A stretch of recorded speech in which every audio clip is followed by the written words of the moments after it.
que toi qui peux répondre à nos questions. Il n'y a que toi qui peux répondre à nos questions. Il n'y a que toi qui peux répondre à ma question. Saint-Esprit, Saint-Esprit, oh, il n'y a que toi qui peux répondre à ces questions. Il n'y a que toi qui peux répondre à ma question. Il n'y a que toi qui peux répondre à nos questions. Saint-Esprit, Saint-Esprit. Shalom, bien-aimés, shalom encore une fois. Merci, vous qui êtes déjà fidèles et branchés, déjà connectés à la radio-télévision La Foi en Jésus-Christ. Merci pour notre rendez-vous déjà de ce vendredi. Merci déjà vous qui allez suivre déjà cette émission déjà et vous déjà qui les suivez déjà à ces heures précises. Je vous bénis déjà. Je suis votre humble serviteur, l'évangéliste Jacques Izette. Donc, pour ce qui concerne moi, je suis marié, je suis père de 3 enfants et je bénis encore mon pasteur, qui est le pasteur principal de l'église Mission évangélique La Rédemption internationale, dont le siège ou la direction générale se trouve à Kinshasa. Et c'est celui donc qui m'a formé dans le ministère. Et je suis aujourd'hui dans la joie et heureux de pouvoir lui remercier au travers la vision que Dieu lui a mis en lui, parce qu'aujourd'hui je suis l'un de ses fils et il est le porteur de cette vision qui est l'école de la vie profonde. Bien-aimés, comme nous nous avions dit l'autre fois, l'école de la vie profonde, notre but dans cette émission, c'est de chercher un peu à comprendre cette personne qui est négligée dans l'être de l'homme, ou cette personne qui est un peu mise de côté par rapport à la vie chrétienne. Donc cette personne qui, quand Dieu dit dans Jean 3,16, que tout celui qui reçoit Jésus-Christ comme Seigneur et Sauveur, il a la vie éternelle. Bien-aimés, nous allons comprendre qu'aujourd'hui, nous commençons notre école. Merci déjà à vous qui avez déjà votre Bible, parce que j'aimerais que vous puissiez le vérifier avec moi. Merci déjà à vous qui avez déjà votre stylo, vous qui déjà avez déjà votre cahier, je ne sais pas, papier, pour que vous et moi, nous puissions écrire et comprendre quelle a été la pensée de Dieu. Nous disons que ça fait longtemps et beaucoup des années que nous prions. Ça fait beaucoup des années que nous chassons les démons. Ça fait beaucoup des années qu'on nous prêche la prospérité. Or, quand on regarde dans nos églises aujourd'hui, le plus malheureux de tous, c'est qu'on doit compter les personnes qui sont malheureuses, ce sont des chrétiens. Le plus pleurnicheur, ce sont des chrétiens. Moi, je me pose une question. Est-ce que a-t-on reçu un Jésus vivant ou a-t-on reçu un Jésus mort? Voilà la première question que vous et moi, que nous sommes en train de nous poser maintenant. Parce que vous qui êtes derrière l'écran, ça fait combien d'années qu'on te délivre? Ça fait combien d'années que tu cherches la délivrance, que tu cherches les solutions, mais tu ne cherches pas à trouver tes solutions. Donc ça prouve qu'il y a un problème. Soit le Jésus qu'on t'a présenté, ce n'était pas un Jésus qui était mort à la croix et crucifié et ressuscité, dont la Bible dit, comme je l'ai dit l'autre fois, qu'il est le premier-né d'entre les morts. La vie chrétienne, bien-aimée, ce n'est pas une vie physique. La vie chrétienne, bien-aimée, ce n'est pas une vie d'apparence. La vie chrétienne, ce n'est pas une vie de formel, ce n'est pas une vie de formalité. La vie chrétienne, c'est une vie spirituelle, c'est une vie surnaturelle. Si je vais dans la vie chrétienne, je ne peux que dire que le christianisme n'est pas une religion ou une appartenance d'une église. Le christianisme n'est pas seulement le fait d'aller à l'église, ce n'est pas le fait seulement d'aller chaque dimanche à l'église, non. Le christianisme, c'est toute une vie, parce que le christianisme, c'est la vie de Dieu dans l'homme. Parce qu'aujourd'hui, les chrétiens se basent plus, je pars à l'église du pasteur tel, je pars à l'église du pasteur tel. Et j'aimerais que nous puissions encore ouvrir encore avec vous dans 1 Corinthiens chapitre 1, versets 11 à 13. Parce qu'avant que nous commencions, nous devons d'abord comprendre où nous sommes. Parce que si nous nous attachons à ce qu'on voit, si nous nous attachons par rapport à nos conditions, parce que nous devons vivre selon notre position et non selon nos conditions. Parce qu'en Jésus, nous devions comprendre et savoir quelle est ma position en Jésus. Depuis que tu as reçu Jésus-Christ comme Seigneur et Sauveur dans ta vie, connais-tu ta position, bien-aimé? Ou vis-tu selon tes conditions? Et ces conditions aujourd'hui, bien-aimés, nous guettent dans le sens où le christianisme est devenu une histoire d'appartenance. Moi, je suis dans l'église telle, moi, je suis des baptistes, moi, je suis des pentecôtistes, moi, je suis je ne sais pas. Mais regarde ce que Paul dit dans 1 Corinthiens 1, verset 11 à 13, avant qu'on donne notre thème d'aujourd'hui. J'aimerais que vous le lisiez avec moi dans 1 Corinthiens chapitre 1, verset 11 à 13. Je lis au nom du Seigneur et ouvrez vos Bibles aussi pour que tous ensemble, nous puissions découvrir et commencer d'abord parce que c'est une école. Dans une école, on se pose des questions. C'est une émission de réflexion. Je lis au nom du Seigneur. Car mes frères, j'ai appris à votre sujet par les gens de Chloé qu'il y a des disputes au milieu de vous. Je veux dire que chacun de vous parle ainsi. Moi, je suis de Paul, et moi d'Apollos, et moi de Céphas, et moi de Christ. Et regarde ce que l'apôtre Paul pose comme question.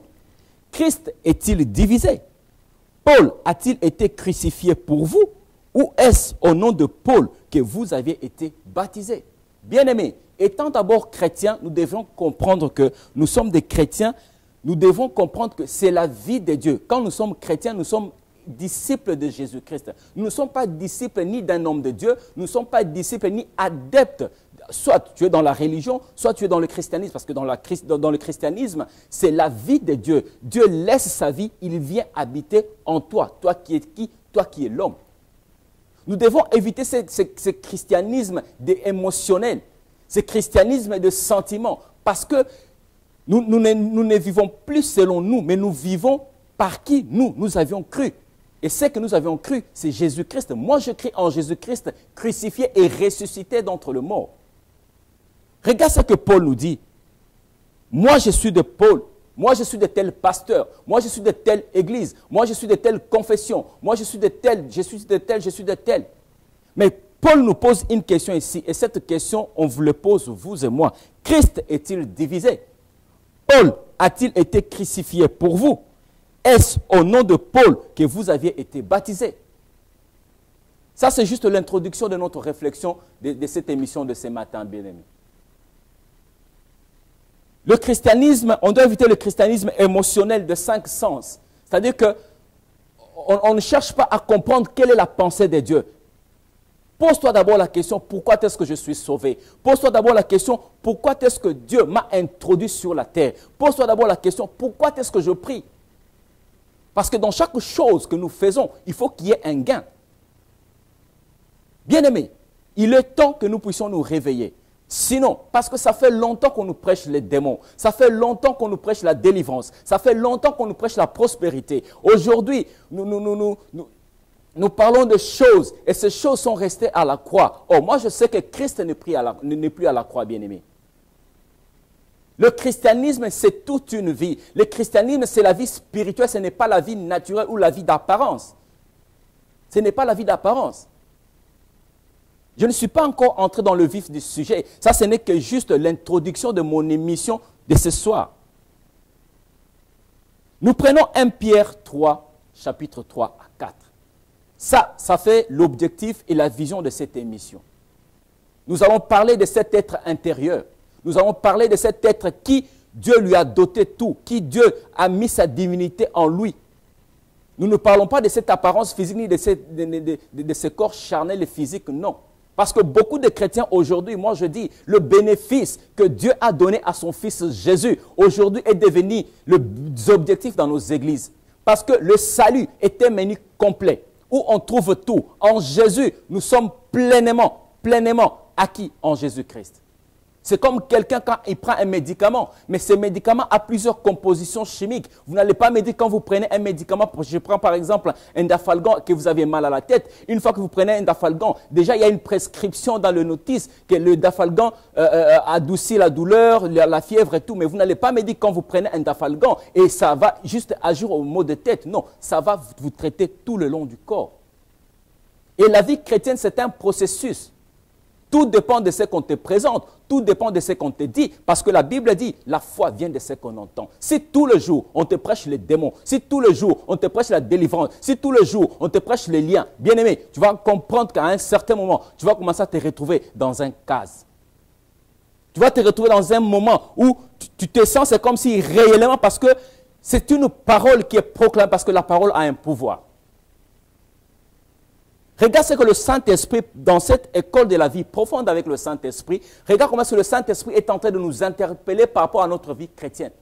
La vie chrétienne, comme je me répète encore, la vie chrétienne n'est pas une vie physique, n'est pas une vie de formalité, n'est pas une vie d'appartenance d'une religion. Non, la vie chrétienne, c'est la divinité de Dieu qui habite maintenant dans l'homme. Qui habite maintenant dans l'homme bien-aimé. J'espère que vous et moi, nous avions lu 1 Corinthiens 1, 11 à 13. Et toi qui, à chaque fois tu vas à l'église, on t'invite dans une autre église, tu dis non, moi je prie chez le pasteur tel. Non, le pasteur ne va pas te faire entrer au ciel. L'évangéliste ou je ne sais pas, n'importe quel homme de Dieu ne va pas te faire entrer au ciel. Ce n'est pas lui le passeport ni le billet pour entrer au ciel. C'est Jésus-Christ qui est crucifié et ressuscité. Donc, tu l'as confessé dans Romains 19. Nous sommes toujours dans l'introduction de notre émission de ce soir, bien-aimés. Nous lisons encore 1 Pierre 3, chapitre 3 à 4.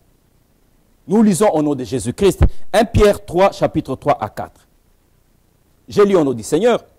Ayant non cette parure extérieure qui consiste dans le chevet, tresse, les ornements d'or ou les habits qu'on rêvait, mais la parure intérieure est cachée dans le cœur, la pureté incorruptible d'un esprit doux et paisible qui est un grand prix devant Dieu.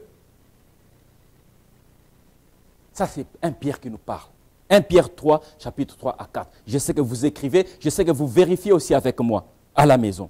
Ayez non cette parure extérieure. Quelle est la parure extérieure que l'apôtre Pierre parle ici? C'est cette parure extérieure, c'est corps. C'est corps, bien-aimé. Ayez cette parure extérieure qui consiste dans le cheveu, tresser les ornements d'or ou les habits qu'on rêvait. Ce corps aime la beauté, l'apparence. Et cette apparence, parce que la Bible nous dit que nous ne marchons pas selon la vue, mais nous marchons selon la foi. Parce que vous et moi, bien-aimés, tous réellement, quand je dis tous réellement, qui nous avions cru, confessé c'est Jésus-Christ ressuscité, bien-aimés, nous sommes devenus une nouvelle créature dont la Bible le dit. Parce que beaucoup de chrétiens sont restés à la croix. Il y a beaucoup de choses, parce que la croix, elle est spirituelle. Mais regarde ce que l'apôtre Pierre nous parle ici. Il dit, mais la parure intérieure, la parure que Dieu cherche, c'est cette parure intérieure, est cachée dans le cœur, la pureté incorruptible. Ce corps est corruptible, mais la pureté du cœur que l'apôtre Pierre parle ici, cette parure intérieure qui est cachée, qui est incorruptible, d'un esprit doux et paisible, qui est dans un grand prix, qui est d'un grand prix de Dieu. Dieu ne regarde pas notre parure extérieure, bien-aimé. Dieu regarde notre parure intérieure. Et c'est sur base de ça, c'est voir même notre objectif dans cette émission. Parce que nous cherchons un peu, nous cherchons un peu à comprendre un peu mieux les choses. Parce que ça fait longtemps que nous écoutons beaucoup de choses, bien-aimées. Je ne suis pas venu ici pour corriger, je ne sais pas qui, non. Je parle par rapport à la pensée divine que Dieu nous a révélée. 1 Pierre 3, le verset 3 à 4. J'espère que vous aviez lu avec moi. Ça, ce n'était juste que l'introduction par rapport à cette émission. Parce que nous avions commencé cette émission dès ce soir. Et je sais que par rapport à ces deux versets bien-aimés, toi qui es dans ces choses, cherche maintenant à comprendre là où tu es. Est-ce que marches-tu en accord avec 1 Corinthiens 1, verset 11 à 13, ou marches-tu selon 1 Pierre, verset 3 à 4? Chapitre 3 et verset 3 à 4. Voici maintenant notre thème de ce soir, pardon. Nous allons parler de la nouvelle créature, de la nouvelle naissance. Mais dans cette nouvelle naissance, nous allons aborder plusieurs sujets. Dans cette nouvelle naissance, nous allons aujourd'hui juste décortiquer l'identité du chrétien. Quelle est ton identité? Quelle est ton identité? Pose-toi d'abord la question, depuis que j'ai reçu Jésus, qui est-ce que je suis devenu en Jésus? Ce n'est pas des choses, des slogans, ou juste réciter comme des fois on récite la parole de Dieu. Non, il faut le confesser, il faut le comprendre. Quelle est ta position? Parce que nous, chrétiens, aujourd'hui, nous ne vivons pas selon la position que Dieu nous a établie, mais nous vivons selon les conditions du monde. Oh, il faut comprendre le pourquoi est-ce que Dieu nous a placés sur la terre, bien-aimés. Dieu ne nous a pas placés sous la terre à cause juste de se marier, d'avoir des enfants ou voyager, acheter des maisons. Non, chaque personne, chaque chrétien a un dessein que Dieu a mis en lui et que ce dessein doit se réaliser sur cette terre. Ce n'est pas en vain que vous et moi, à l'instant, nous écoutons cette parole. Si tu écoutes cette parole, parce que Dieu a voulu à ce que tu écoutes cette parole, pour que cette parole t'affranchisse, pour que cette parole change encore ton système de pensée, pour que cette parole, que tu comprennes que ma volonté sur cette terre, ce n'est pas seulement d'étudier, de finir mes études, de travailler, de se marier, d'avoir des enfants. Ça, ce ne sont que le bénéfice. Ces choses-là qu'on recherche aujourd'hui à l'église, le mariage, le voyage, tout ce qu'on recherche là, toute cette parure extérieure que l'apôtre Pierre est en train de parler dans 1 Pierre chapitre 3, versets 3 à 4, toutes ces choses qu'on recherche, bien aimés, ce ne sont que les bénéfices que Dieu a donnés à son Fils Jésus-Christ, qui sont devenus aujourd'hui les objectifs dans nos églises. Qui sont devenus aujourd'hui les objectifs dans nos églises. Notre thème de ce soir, bien aimé, nous allons parler de la nouvelle naissance. Et dans cette nouvelle naissance, le point 1, nous allons parler de l'identité du chrétien. Qui est-ce que tu es devenu en Jésus-Christ? Et c'est par là que nous allons commencer. Bien aimé, vraiment, avec déjà ces deux versets que je viens de vous les donner, et c'est un peu de les lire. Lisez ça avec une pensée révélée du Saint-Esprit. Lisez ça avec une pensée du Réma. Ne le lisez pas avec une pensée du Logos. Lisez ça avec une pensée du Réma. Que le Saint-Esprit te révèle, qu'il te fasse comprendre qu'il est temps de prendre le taureau par le corps. Il est temps que nous puissions nous réveiller. Il est temps de comprendre quel est le dessein que Dieu a mis en moi. Ce que je suis en train de faire, c'est le dessein que Dieu a mis en moi. Parce que j'ai été déjà consacré serviteur de Dieu avant que je ne sois dans le ventre de ma mère. J'ai fait des études. Je suis marié. J'ai travaillé. Je travaille partout ailleurs. Mais si je suis devant vous, en train de vous parler de la Bible, ce n'est pas parce que je le fais sur un profit quelconque. Non, c'est parce que c'est une sémence qui est en moi. Ça fait des années que ça bouillonne, jusqu'à ce qu'aujourd'hui, l'enfant est en train de naître. Pose-toi la question, quel est tes desseins? Parce que ce n'est pas le fait de se marier, ce n'est pas le fait d'avoir des enfants, ce n'est pas le fait de voyager, d'acheter une maison. Cela prouve que ce sont tes desseins, non. À part ça, ce ne sont que les bénéfices. Et ces bénéfices ne profitent qu'à ce corps, cette parure extérieure. Que Dieu vous bénisse déjà. Je sais que cette introduction vous a déjà aidé au travers du Saint-Esprit. Il vous a déjà révélé cette chose cachée, ces choses que l'œil n'a point vues et que les oreilles n'ont point entendues. Si vous avez un stylo, vous écrivez notre thème de ce soir. C'est la nouvelle naissance. Dans le point 1, nous parlons de l'identité du chrétien ou l'identité du croyant ou mon identité.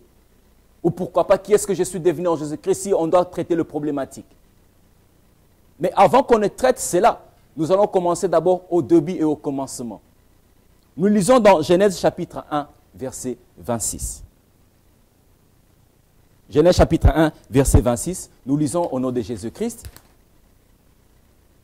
Puis Dieu dit, faisons l'homme à notre image, selon notre ressemblance, et qu'il domine. Et si je descends sous le poisson de la mer, sous les oiseaux du ciel, sur le bétail, sur toute la terre et sur tous les reptiles qui rampent sur la terre. Bien aimé, nous parlons plus du péché d'Adam. Je veux bien. Quelqu'un pourra me dire que non, Adam et tout, oui. Mais comprenez d'abord la pensée. Parce qu'avant qu'Adam ne pêche, il y a une pensée. Et cette pensée est restée. Parce que la Bible ne pouvait que commencer là où Adam a commencé à pécher. Mais si la Bible a commencé au commencement, ça veut dire qu'il y avait une pensée quelque part. Et cette pensée que nous commençons déjà à découvrir quelle est notre identité par rapport à ces versets de Genèse chapitre 1, verset 26. Dieu dit, faisons l'homme à notre image, selon notre ressemblance, et qu'il domine. Déjà, il y a le mot image, ressemblance et dominer. Et vous allez comprendre qu'au commencement, dans Genèse chapitre 1, verset 1, au commencement, Dieu créa le ciel et la terre. Et vous allez comprendre que dans le verset, dans Genèse 1, verset 2, vous allez comprendre, je lis avec vous, parce que j'aimerais le lire avec vous. Si vous avez vos Bibles, on lit dans Genèse chapitre 1, verset 2. La terre était informe et vide. Il y avait des ténèbres à la surface de l'abîme. Et l'Esprit de Dieu se mouvait au-dessus des eaux. Vous allez comprendre déjà, vous et moi, que dans Genèse chapitre 2, Genèse chapitre 1, verset 2, la terre était informe et vide, et il y avait de ténèbres à la surface de l'abîme, et l'Esprit de Dieu se mouvait au-dessus des eaux. Et dans le verset, dans le chapitre, dans le verset de Genèse 1, 26, Dieu dit, faisons. Dieu n'était pas seul. Il y avait la vie qui est le Saint-Esprit. Et il y avait la parole qui était Jésus. Pourquoi Jésus? Parce que quand nous le regardons dans Jean chapitre 1, versets 1 à 4, au commencement était la parole. Et la parole était Dieu. Et la parole était avec Dieu. Rien n'a été fait sans elle. Toutes choses ont été faites par elle. Toutes choses ont été faites par elle. Et vous allez comprendre que quand Dieu, dans son conseil secret, il a pris cette décision, il dit, non, faisons l'homme à notre image, selon notre ressemblance, et qu'il domine. Déjà au départ, bien-aimé, tu es créé à l'image et à la ressemblance de Dieu. Et non pas seulement, tu es créé à l'image, à la ressemblance de Dieu, tu es aussi appelé à dominer. Tu es aussi appelé à dominer. Et vous allez comprendre que quand Dieu prend cette décision, Dieu parle à un homme. Ce n'est pas cet homme que vous et moi, dont vous me regardez derrière votre écran, non. Ce n'est pas ce corps charnel. Dieu parle à un être invisible. Dieu parle à un être spirituel. Dieu parle à un être qui n'a pas de forme, qui n'a pas de physionomie. Parce que Dieu est esprit. Si vous lisez dans Jean 4, verset 24, Dieu est esprit. Et si lui-même Dieu, parce qu'une espèce ne peut que donner naissance à une espèce semblable. Et Dieu dit, faisons l'homme à notre image, selon notre ressemblance, et qu'il domine. Et vous allez comprendre que dans Genèse chapitre 1, si vous lisez Genèse chapitre 1 jusqu'au verset 25, vous allez comprendre que Dieu n'a aménagé qu'un terrain. Dieu est en train d'aménager un territoire. Dieu est en train de préparer une surface bien établie, bien garnie pour mettre quelqu'un. Et cet homme, c'est vous et moi. Cet homme, c'est vous et moi, bien-aimés.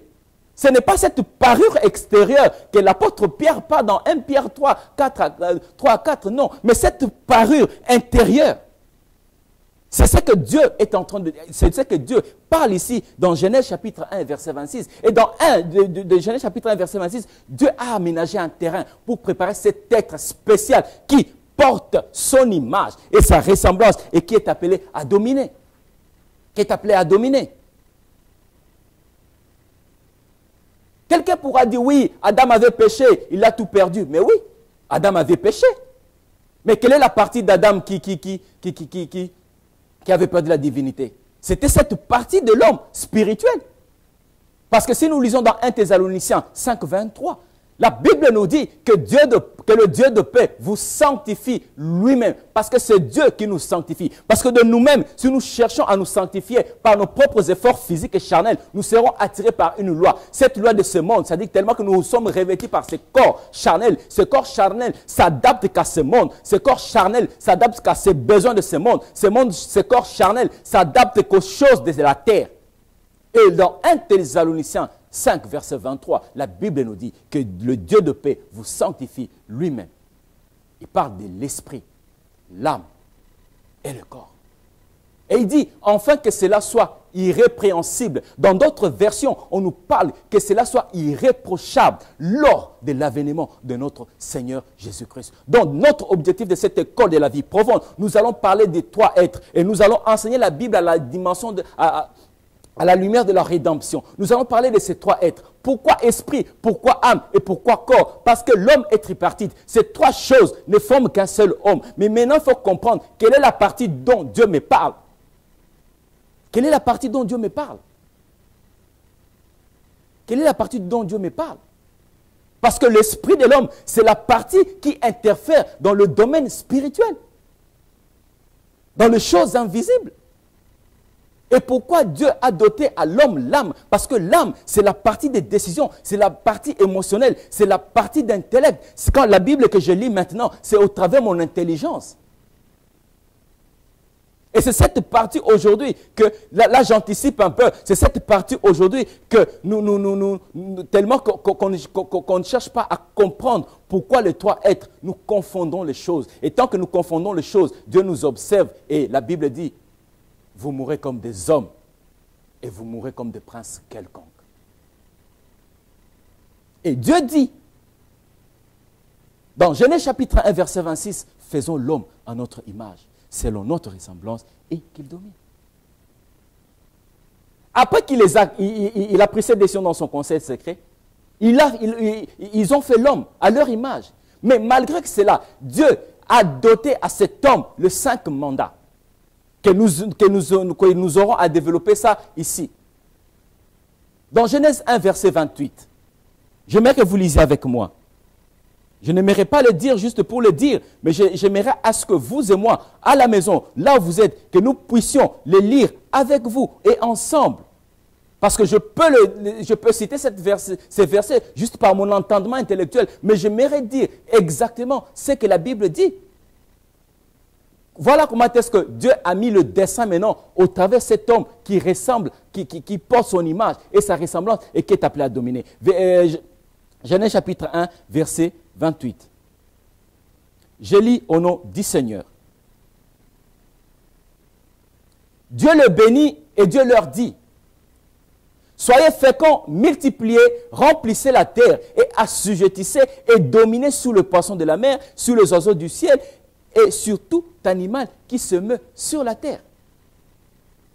Vous allez comprendre ici, vous et moi, bien-aimés, que la Bible dit Dieu les bénit. Or, Dieu, dans Genèse chapitre 1, nous sommes dans une école, bien-aimés. Nous sommes dans une école. Je suis en train de parler lentement, mollo, mollo, afin que vous et moi, que le Saint-Esprit, lui seul, qui touche nos entendements pour que nous comprenions. Ici, Dieu dit, Dieu les bénit. Dieu les bénit et Dieu leur dit. C'est-à-dire, il y avait deux êtres. Il y avait deux êtres, bien-aimés. Et regarde maintenant. Dieu leur bénit et Dieu leur dit, soyez féconds, multipliez, remplissez la terre et l'assujettissez et dominez. Voilà encore le mot dominer qui revient encore. Mais vous allez comprendre dans Genèse 1, verset 27, que j'aimerais que vous puissiez lire avec moi. Dieu créa l'homme à son image. Il les créa à l'image de Dieu, il créa l'homme et la femme. Bien-aimé, Genèse chapitre 1, verset 27, Dieu créa l'homme à son image. Il le créa à l'image de Dieu. Il créa l'homme et la femme. Et dans le verset 28 que je viens de vous donner, Dieu les bénit. Donc Dieu a béni l'homme et la femme.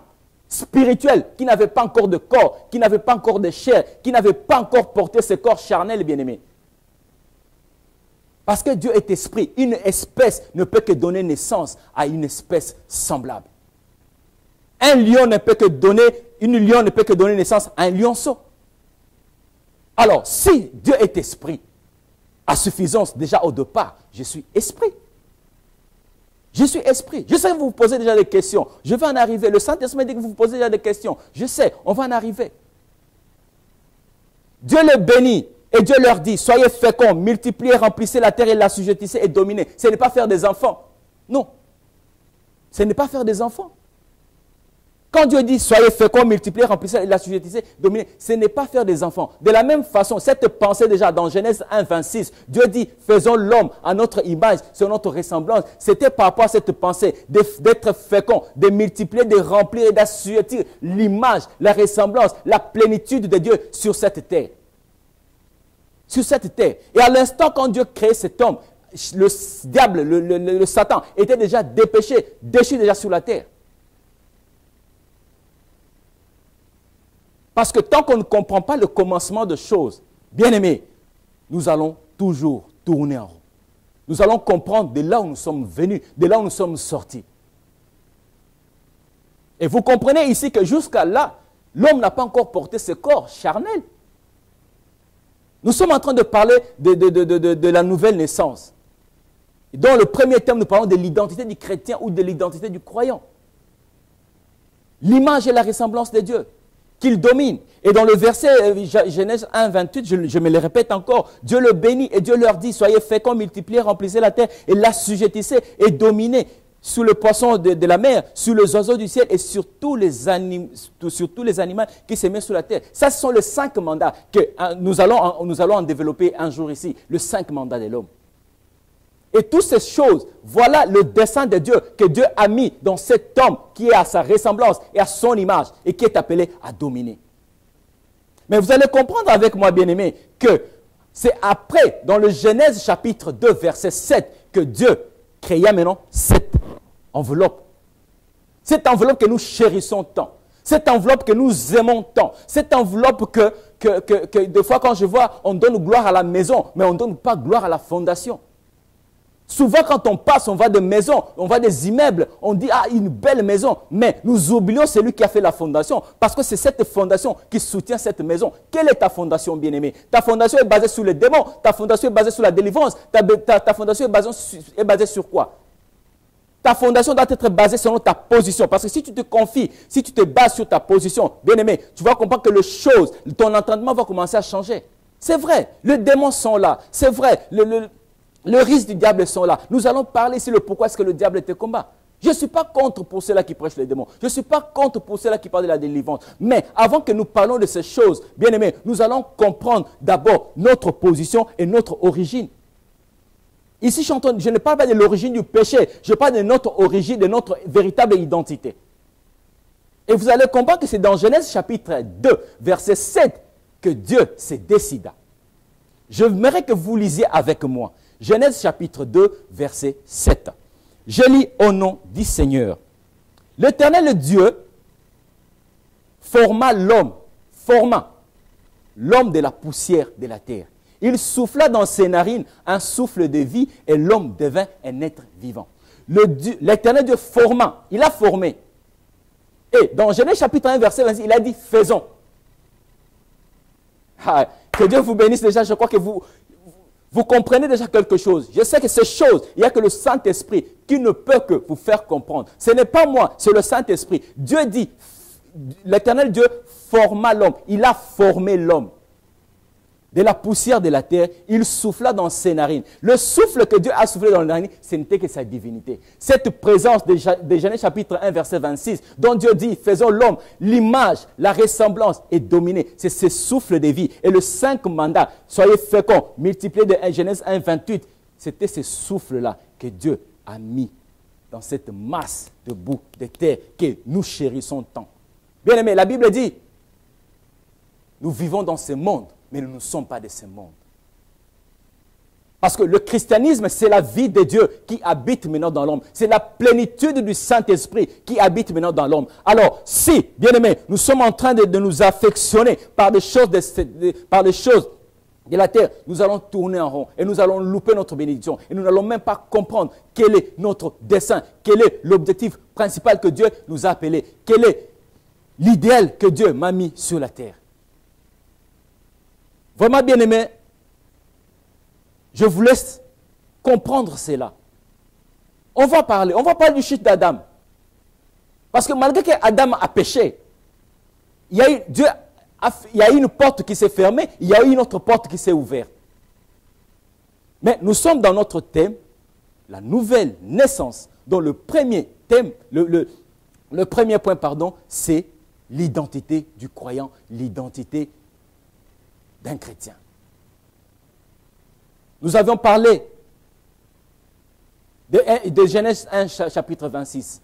Nous allons parler de Genèse 1, chapitre 28. Nous avions maintenant parlé de Genèse, chapitre 2, verset 7. Parce que dans Genèse, chapitre 2, verset 7, Dieu a formé l'homme. Dieu a façonné l'homme. C'est comme que tu prends un papier, tu coupes, tu fais un petit croquis. C'est ce que Dieu est en train de parler. Mais si Dieu avait formé juste l'homme de la poussière de la terre, s'il allait le laisser comme ça, cet homme n'allait pas fonctionner. Mais la Bible dit, il souffla. C'est ce souffle de vie qui est bien aimé, qui a fait à ce que l'homme soit un être vivant. Mais cet être vivant, c'est qui? C'est cet être dont le 1 Thessaloniciens 5, 23 nous parle que le Dieu de paix vous sanctifie lui-même, esprit, âme et corps.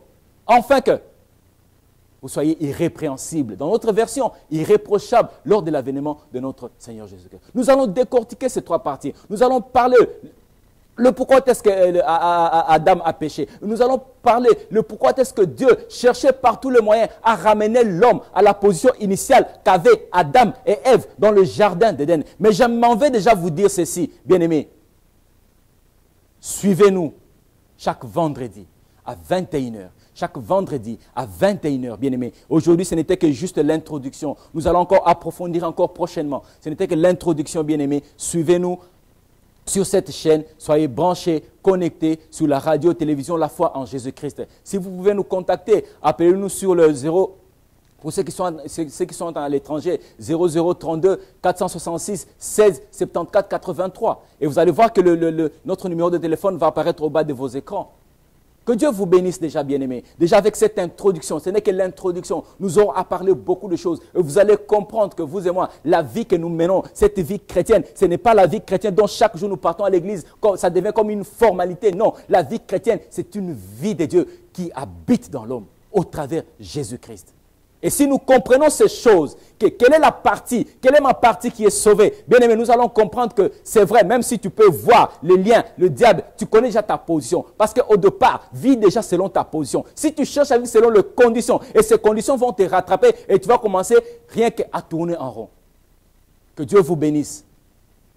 Père Céleste, au nom de Jésus, je te bénis, je te rends grâce pour ces moments favorables, ô cher Saint-Esprit. Non pas à moi, Esprit de Dieu.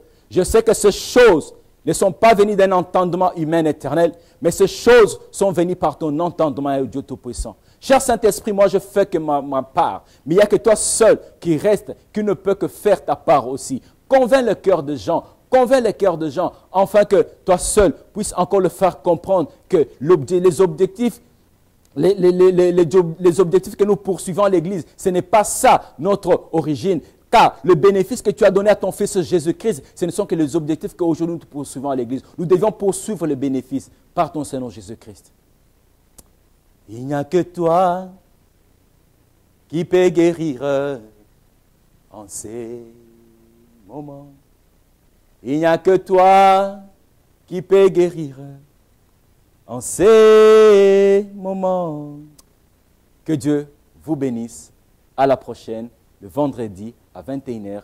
Ne ratez pas avec votre humble serviteur, l'évangéliste Jacques Izet, avec l'école de la vie profonde, avec le Saint-Esprit. Soyez bénis. Alléluia.